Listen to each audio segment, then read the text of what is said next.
భాగ్యం బాధపడకే, వాడు వస్తాడులే. వస్తాడు అంటున్నారు, కానీ వాడింకా రావడం లేదు. ఎలా ఉన్నాడో ఏంటో. ఎలా ఉండడమేంటి, రోజూ ఫోన్లో మాట్లాడుతున్నాడు కదా. మాట్లాడితే సరిపోద్దా? వాడు ఎలా ఉన్నాడో చూడనవసరం లేదా? వాడిని వీడియో కాల్ చేయమంటే చేయడం లేదు. ఈ బాధేదో వాడిని బయటకు గెంటేసినప్పుడుంటే బాగున్ను. నీ జాతకాల పిచ్చితో వాడిని పొమ్మని గెంటేశావు, ఇప్పుడు రమ్మని ఏడుస్తున్నావు. నేను మీ మంచి కోసమే చేశాను, అది నా తప్ప? మీ ఇద్దరి జాతకాలు బాగోలేవనే కదా నేను అలా చేశాను. అబ్బా, మళ్ళీ జాతకం అంటావు? ఇంకోసారి జాతకం మాటెత్తావంటే నిన్ను బయటకు గెంటేస్తాను. భాగ్యం, రాజుగాడు వస్తున్నాడే. అబ్బా, నా కొడుకొస్తున్నాడు. ఇదేంటి, వాడికి ఎదురెళ్ళటం మానేసి ఇంట్లోకి వెళ్తుంది? ఆగు. ఏంటమ్మా, నన్ను మళ్ళీ బయటికి గెంటేస్తావా? అయ్యో, అదేం మాటరా, హారతి పట్టుకొచ్చాను. అప్పుడు మెడపట్టి బయటికి గెంటేసి ఇప్పుడు హారతి పట్టి లోనకి రమ్మంటావా? రాజు, అంత మాట అనకురా. నీకు ఖర్చు పెట్టుకోవడానికి 3000 బ్యాగులో పెట్టానుగా. పెట్టావు. ఓ 2000 కాగితం, ఓ 1000 రూపాయల కాగితం. అవి తిన్నాక మూతి తుడుచుకోవడానికి కూడా పనిచేయవు. గుమ్మం దగ్గర కబుర్లాపి వాడెప్పుడు తిన్నాడో ఏంటో ముందు వాడికి ఏమన్నా పెట్టు. అలాగేనండి. కాలు కడుక్కొని రారా, అన్నం పెడతాను. అమ్మ ఎప్పుడు కడుపు చూస్తుంది అని ఒక సామెత ఉండేది. కానీ టీవీ సీరియల్స్ వచ్చాక అమ్మలు సీరియల్సే తప్ప ఆకలితో వచ్చిన కొడుకులు కడుపులు చూడటం మానేశారు. ఆ సామెతకు అర్థం లేకుండా చేసేసారు. ఇప్పుడు అది కూడా నాన్నే చూసుకుంటున్నాడు. ఎందుకంటే బయట కష్టపడే వాళ్ళకే తెలుస్తుంది బయట నుంచి వచ్చేసరికి ఎంత ఆకలేస్తుందో. ఐ లవ్ యూ నాన్న. విధవకి వారం రోజులు ఇంటికి దూరం అయ్యేసరికి ఎమోషన్ ఎక్కువైపోయింది.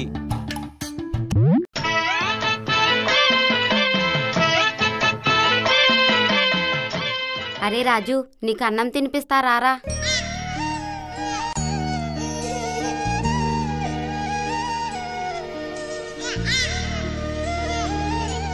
అమ్మా, నువ్వు ఈ ప్లేటు వింబార్తో కడిగావు కదూ? అరే, నువ్విక్కడే ఉండి కిచెన్లో నేను ఈ ప్లేటు దేనితో కడిగానో నీకెలా తెలిసిందిరా? నీ చేతులు అదే స్మెల్ వస్తున్నాయిలే, అందుకు. స్మెల్ అంతా కరెక్ట్ గా చెప్పావంటే ఇన్నాళ్ళు ఏ హోటల్లోనైనా ప్లేట్లు కడిగావేంట్రా? రాఖీ దయ వల్ల నీ నా పరిస్థితికి దిగజారలేదులే. రాఖీ నీ కూడా వచ్చాడేంట్రా? పిచ్చి, వాడు నా కూడా రావడం ఏంటి? నాకంటే ముందే వెళ్ళిపోయాడు. మరి రాఖీ దయ వల్ల అన్నావు? రాఖీ అంటే మన పింజారి విధవ రాఖీ కాదు. రాముడు కృష్ణుడిని షార్ట్ కట్ లో చెప్పానంతే. రాముడు కృష్ణుడే నాకు మంచి దారి చూపించారు. మరి ఇన్నాళ్ళు ఎక్కడున్నావురా? తిలుమాయాజాలంలో ఉన్నాను. తిలు ఎవత్తిరా? అసలు ఎంతకాలం నుంచి జరుగుతుంది భాగవతం? వామ్మో, పొరపాటున టంగు స్లిప్ అయ్యాను. ఇప్పుడు కవర్ చేయకపోతే నన్ను చంపి నా బాడీ మీద ఫ్లవర్స్ చల్లేస్తారు. అబ్బా, తిలు అంటే అమ్మాయి కాదు, తిలోత్తమ అనే ఒక దేవకన్య. అలా నా కళ్ళ ముందుకొచ్చింది. నీ ఫేస్ కి కన్యా అమ్మాయి కనిపించడమే ఎక్కువ, మళ్ళీ దేవకన్యలు కూడానా? మధ్యలో ఆపితే నేను మళ్ళీ వెళ్ళిపోతాను. మీరుండండి, నువ్వు చెప్పు నాన్న. ట్విస్టులు ఇంటర్కట్లు లేకుండా స్ట్రైట్ నేరేషన్లో. ఆ రోజు నువ్వు నన్ను మెడ పట్టుకుని బయటికి గెంటేసినప్పుడు నేను డైరెక్ట్ గా రైల్వే స్టేషన్ కి వెళ్ళాను. డైరెక్ట్ గా వెళ్తే పోలీస్ స్టేషన్ వస్తది గానీ రైల్వే స్టేషన్ ఎందుకు వస్తది? అది రాలేదు, నేనే వెళ్ళాను. విజయవాడ వెళ్దారని విజయవాడ ట్రైన్ ఎక్కడానికి టికెట్కి డబ్బులు లేక రాజస్థాన్ ట్రైన్ ఎక్కి రాజస్థాన్ వెళ్ళిపోయాను. నీకు పక్కనే ఉన్న విజయవాడకు వెళ్ళటానికే టికెట్కి డబ్బులు లేనప్పుడు ఎక్కడో ఉన్న రాజస్థాన్కి వెళ్ళటానికి డబ్బులు ఎక్కడివి? మరక్కడే ఉంది మరి గొని. విజయవాడ ట్రైన్ అయితే చాలా ఖాళీగా ఉంది. నేను టికెట్ తీసుకోకుండా ఎక్కితే టీసీ పట్టేసుకుంటాడు. అదే రాజస్థాన్ ట్రైన్ అయితే జనంతో చాలా ఇరుగ్గా ఉంది. ఆ జనంలో టీసీ కాదు కదా, చిన్న పీస్ కూడా దూరలేదు. చూశారా నా బిడ్డ ఎంత తెలివైన వాడో? నువ్వు చెప్పు నాన్న.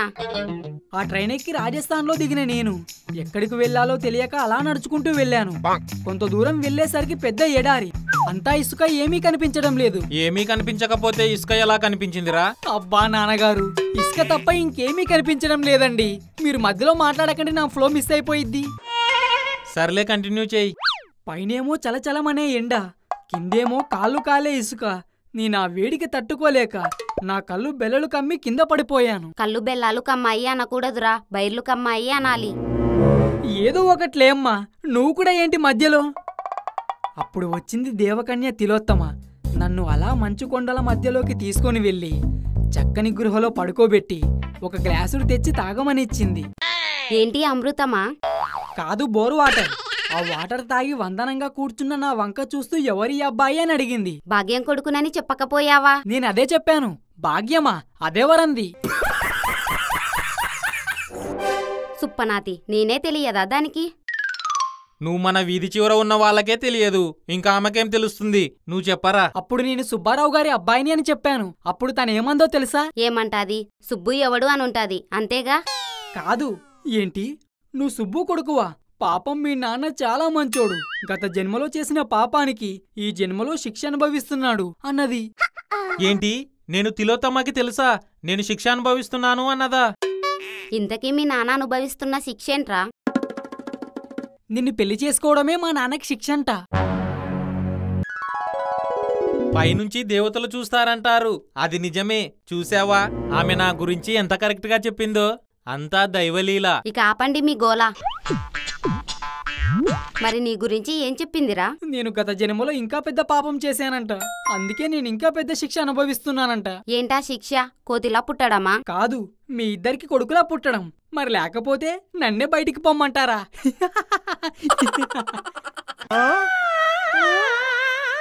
చూశారా వాడెన్ని కథలల్లాడో? పోనీలేవే, ఏమైపోయాడో అనుకున్నవాడు ఎంచక్కా తిరిగొచ్చాడు, అంతే చాలు.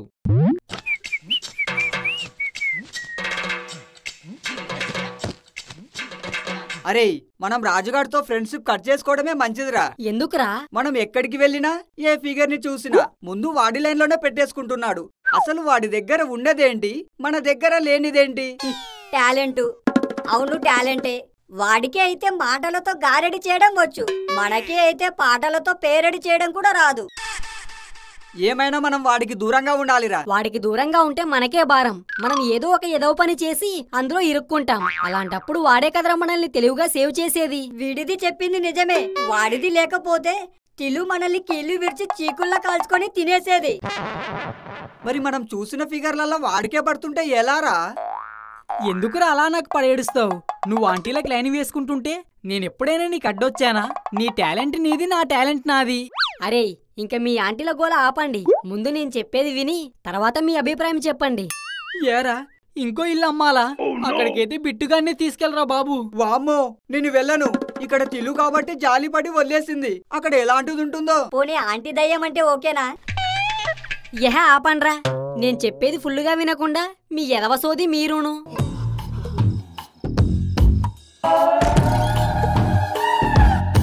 మేం మాట్లాడడం మానేశాంగా, నువ్వు మాట్లాడు. నేను తిల్లుకి భయపడి అంతా మంచి జరిగితే నీ కొండకు వస్తానని తిరుపతి వెంకన్న బాబుకి మొక్కుకున్నాను. తిరుపతికి మీలో నాతో ఎవరు వస్తారో చెప్పండి. ఖర్చు నీదైతే నేను వస్తాను. వీడిది కకృతికి కామాలే తప్ప పులి స్టాపులుండవు. మరి నువ్వేమంటావురా రాజు? అరే, ఇప్పటికే ఆ తిరుపతి వెంకన్న బాబు ఈ ప్రభుత్వం తన కొండని గుడిని ఏ బ్యాంకుకి తాకట్టు పెట్టేస్తదనే భయంతో ఉన్నాడు. మళ్ళీ మనం వెళ్లి మన భయం గురించి ఆయనకి చెప్పడం అవసరమా చెప్పు? అరే, ఆ వెంకన్న బాబు కలియుగ దైవం. తను ఎప్పుడూ తన భక్తులకి అభయంగా ఉంటాడే తప్ప తను ఏమైపోతానో అని భయపడడు. ఒకవేళ తన గుడి జోలికి గాని తన కొండ జోలికి గాని ఎవరైనా వస్తే ఏమైపోతారో తెలుసుగా. గొప్ప గొప్ప మేధావులే మట్టిలో కలిసిపోయారు. అది తిరుపతి వెంకన్న పవర్ అంటే. చాన్నాళ్ళ తర్వాత మంచి మాట చెప్పావురా. నాకు మీలా గుండిస్తానని మొక్కే అవకాశం లేదు, ఎందుకంటే నాకు జుట్టు లేదు కదా. అందుకే కాలినడకతో మెట్ల మీద నుంచి కొండెక్కుదాం. థ్యాంక్ యూ రా. ఒక నెలలో ప్లాన్ చేస్తాను, వెళ్దాం. ఇంకా నెలా?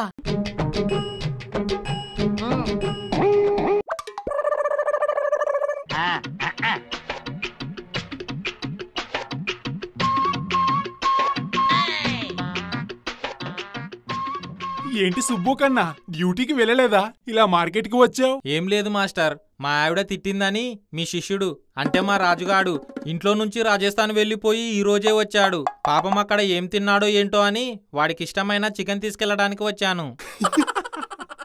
సుబ్బు కన్నా, నిన్ను చూస్తుంటే ఏడవాలో నవ్వాలో అర్థం కావట్లేదు కన్నా. నీ కొడుకు కన్నా రాజస్థాన్ వెళ్ళానని చెప్పాడా? ఇంకా నయం, పాకిస్తాన్ వెళ్ళానని చెప్పలేదు. మీ రాజు కన్నా మన ఊరి పక్కనే ఉన్న రసపాడులో ఉన్నాడు కన్నా. మాస్టర్, మీరు రాత్రి మంచం మీద నుంచి కిందకు గాని పడ్డారా? అలా అడిగేవేంటి కన్నా? తలకి దెబ్బ తగిలి ఏమైనా తేడాగా మాట్లాడుతున్నారేమో అని డౌట్ వచ్చి. నేను తేడాగా మాట్లాడడం కాదు కన్నా, నిజం తెలిస్తే నీ బుర్రకే తేడా వస్తుంది. మొన్న మీ వాడు భూత వైద్యుల కోసం నాకు ఫోన్ చేశాడు కన్నా. నేను మళ్ళీ ఫోన్ చేస్తే లిఫ్ట్ చేయలేదు. భూత వైద్యుడితో వాడికేం పని? నాకు అదే డౌట్ వచ్చి కన్నా వాడి ముగ్గురు ఫ్రెండ్స్ ని వెతికాను. ఆ కన్నలు కూడా ఊర్లో లేరు.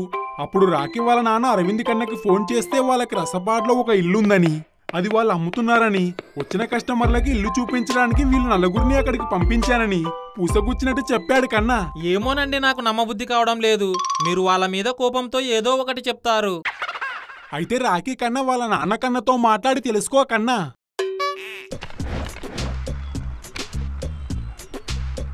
హలో, ఏంటి మాస్టారు ఈ టైంలో ఫోన్ చేశారు? ఎంచక్క? ఏం లేదు అరవింద్ కన్నా, నీతో సుబ్బు కన్నా మాట్లాడతాడంట. చెప్పండి సుబ్బు గారు, ఎంచక్క? ఏం లేదండి, మీ అబ్బాయి రాకి వారం రోజులుగా ఎక్కడున్నాడు? మన పక్కూరు రసపాడులో ఉన్నాడు ఎంచక్క. మీకు తెలియదా? మీ అబ్బాయి కూడా వాడితోనే ఉన్నాడు కదా ఎంచక్క.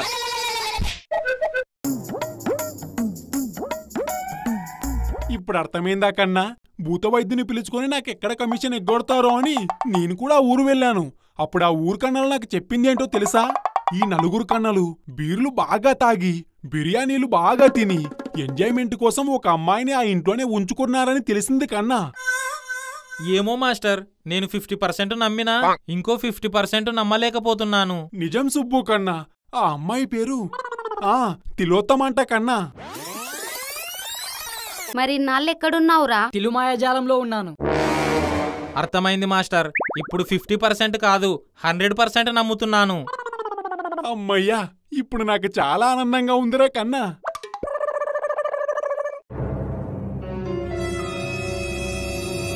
అబ్బా, ఈరోజు మా నాన్న నా కోసం చికెన్ తెస్తా అన్నాడు. మా అమ్మ బిర్యానీ చేస్తుంటది, ఇంకా కుమ్మేయాలి. అమ్మా, ఆకలేస్తుంది, అన్నం పెట్టవే. రారా నా రారా నా రాజా, ఏరా, పక్కనే ఉన్న రసపాడులో ఉండి రాజస్థాన్ వెళ్ళానని అబద్ధం చెప్తావా? అమ్మా, అబ్బా, వద్దు నాన్న, అమ్మా. వామ్మో, మీకు తెలిసిపోయిందా? మీకు దండం పెడతాను, ఇంకా నన్ను కొట్టకండి. నిన్ను కొట్టడం కాదురా, చంపేయాలి. అమ్మా, అబ్బా, వద్దు నాన్న, అమ్మా, నాన్న, అమ్మా, నాన్న.